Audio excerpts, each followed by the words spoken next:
There was once a football so tricky, it made the world's best players look like amateurs. But one man was able to tame it.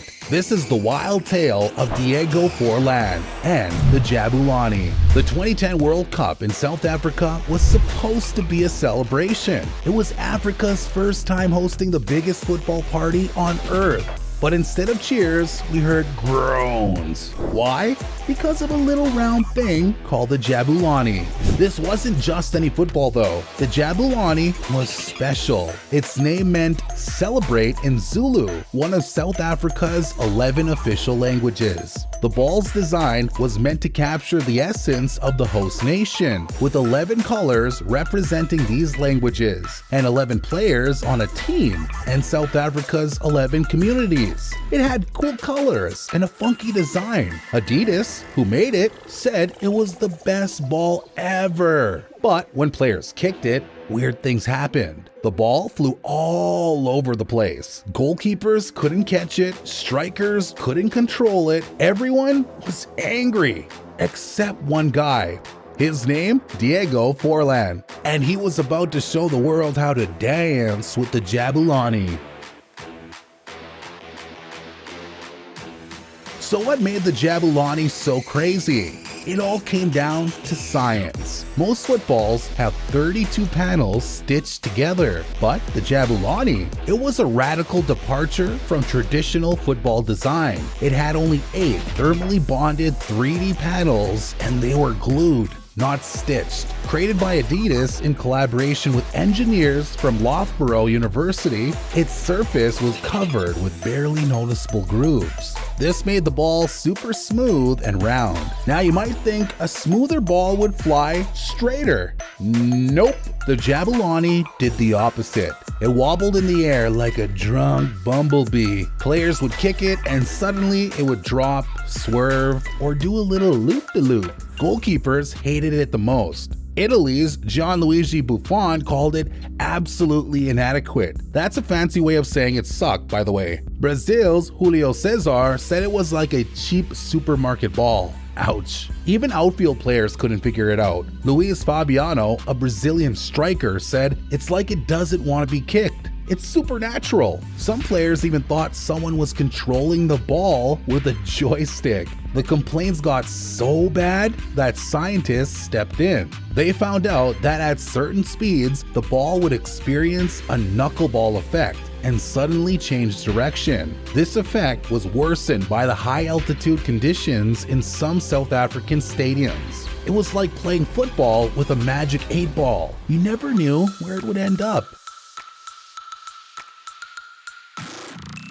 While everyone else was crying about the Jabulani, one player was smiling, Diego Forlan.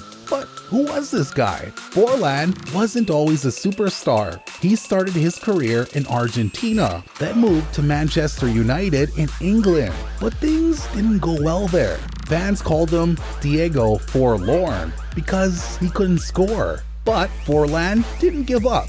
He moved to Spain and became a goal-scoring machine. First for Villarreal, then for Atletico Madrid. By 2010, he was one of the best strikers in the world. Diego Forlan, then playing for Atletico Madrid, was coming off a stellar season with 28 goals across all competitions. He could score from anywhere with either foot, and he loved a good long-range shot. When Forlan heard about the Jabulani, he didn't complain. Instead, he got excited. He treated it like a puzzle to be solved. By the time the World Cup started, Forlan knew the Jabulani better than anyone else, and he was ready to show the world. When the World Cup kicked off, Forlan was like a kid with a new toy. In Uruguay's first game against France, he gave a little preview of what was coming. He took some wicked shots that had the French goalkeeper sweating. The game ended 0-0, but Forlan was just warming up. In the next game against South Africa, Forlan unleashed the beast. He got the ball way outside the box, took a touch, and boom! The Jabulani flew like a missile, swerving and dipping. It smashed off the crossbar and into the net. The goalkeeper didn't even move. he was probably still trying to figure out where the ball went.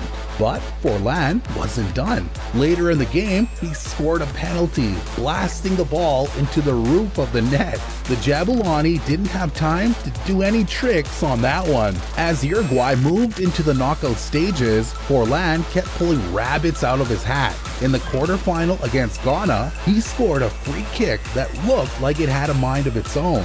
The ball curled over the wall, then suddenly dropped like it hit an invisible wall. Goal! Then came the semi-final against the Netherlands. Forlan got the ball on his weaker left foot and let fly. The ball looked like it was going straight at the keeper, then whoosh! It swerved at the last second. Another goal for Forlan, another victim for the Jabulani. Even though Uruguay lost that game, Forlan had one last trick up his sleeve. In the third place match against Germany, he scored the goal of the tournament. His volley in the 51st minute was a thing of beauty. A cross came in and Forlan hit it first time on the volley. The ball dipped and swerved like a roller coaster, leaving the goalkeeper completely stunned. By the end of the World Cup, Forlan had scored 5 goals, won the Golden Ball for Best Player, and the award for Best Goal, all thanks to his magical partnership with the Jabulani. While other players fought against the ball, Forlan had made it his dance partner, and together they had put on the show of a lifetime. So what was Forlan's secret?